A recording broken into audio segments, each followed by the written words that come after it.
শ্রীপুর দ্বিতীয় খণ্ডে পিএইচইর সরকারি পাইপলাইন কেটে দেওয়ায় গ্রামের 25 পরিবার জল থেকে বঞ্চিত। এ মর্মে বৃহস্পতিবার দুপুর 3:30টায় ওই এলাকারই আব্বাস উদ্দিন নামের এক ব্যক্তিকে অভিযুক্ত করে কাটিগড়া থানায় এক এজাহার দায়ের করেছেন হোসনা বেগম নামের এক মহিলা। এতে তিনি উল্লেখ করে বলেন, গত 8 এপ্রিল দুপুর 2টা নাগাদ আব্বাস উদ্দিন গ্রামের আনন্দ পিএইচইর সরকারি পাইপ লাইন কেটে দিয়েছেন, যার ফলে গ্রামের প্রায় 25 পরিবারের লোকজন জল পাচ্ছেন না। ঘটনার দিন তিনি ও গ্রামেরই হোসনা বেগম নামের অন্য এক মহিলা পাইপলাইন কাটতে বাধা দিলে আব্বাস উদ্দিন তাদেরকে অশ্লীল গালিগালাজ করে মারধর করার চেষ্টা করে বলে অভিযোগ উত্থাপন করেন হোসনা বেগম। এরপর হোসনা বেগম সহ গ্রামের অন্যান্য ব্যক্তিরা পিএইচই বিভাগের কর্মীদের সাথে যোগাযোগ করলে অভিযুক্ত আব্বাস উদ্দিন নাকি উত্তেজিত হয়ে পিএইচই বিভাগের কর্মীকেও গালিগালাজ করেন।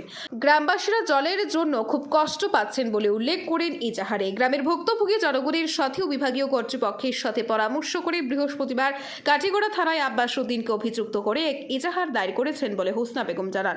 জলের ব্যবস্থা করে দেওয়ার জন্য তারা প্রশাসনের কাছে কাতরভাবে আবেদন জানান। কাটিগড়া পুলিশ এজাহার পেয়ে তদন্ত শুরু করেছে বলে জানা গেছে। আমার নাম হোসনা বেগম। হোসনা বেগম, আচ্ছা আচ্ছা। জল তারাটাই গেছে উচ্চাত, আমরা নিচাত, আমরা জল বেশি পাইলে করি তারা ইয়া বুঝি করে, আমরা জল পাইলে তারা খায় না, ওর লাগি জল খাইব গিয়ে কাটি দিচ্ছে। আর খুব বাজে বাজে কথা কইছে ইয়া।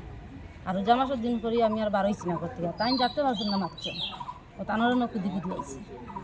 আমরা বাড়ি আর কি আলাদা আলাদা, আচ্ছা। আমরা দো বাড়ি নিচা জল করি, আর জল নিচা আমরা দো বাড়ি, ওর লাগে আইয়া আমরা খাইয়া ইয়া।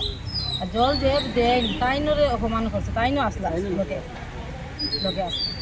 জলের কমিটির নাম কিটা, মানে প্রজেক্ট যেটা এটার নাম কিটা? যে কমিটি যে প্রজেক্টে জল পায় আনন্দপুর। আনন্দপুর কমিটিরে জানাইছো নি? জানাইছি কমিটি, আমরা সব জানাই আইছি।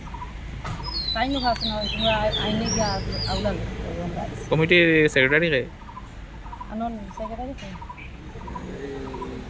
জানি না। আচ্ছা, আপনারা দেখছেন আজকের Barak, a house of Adrija digital media.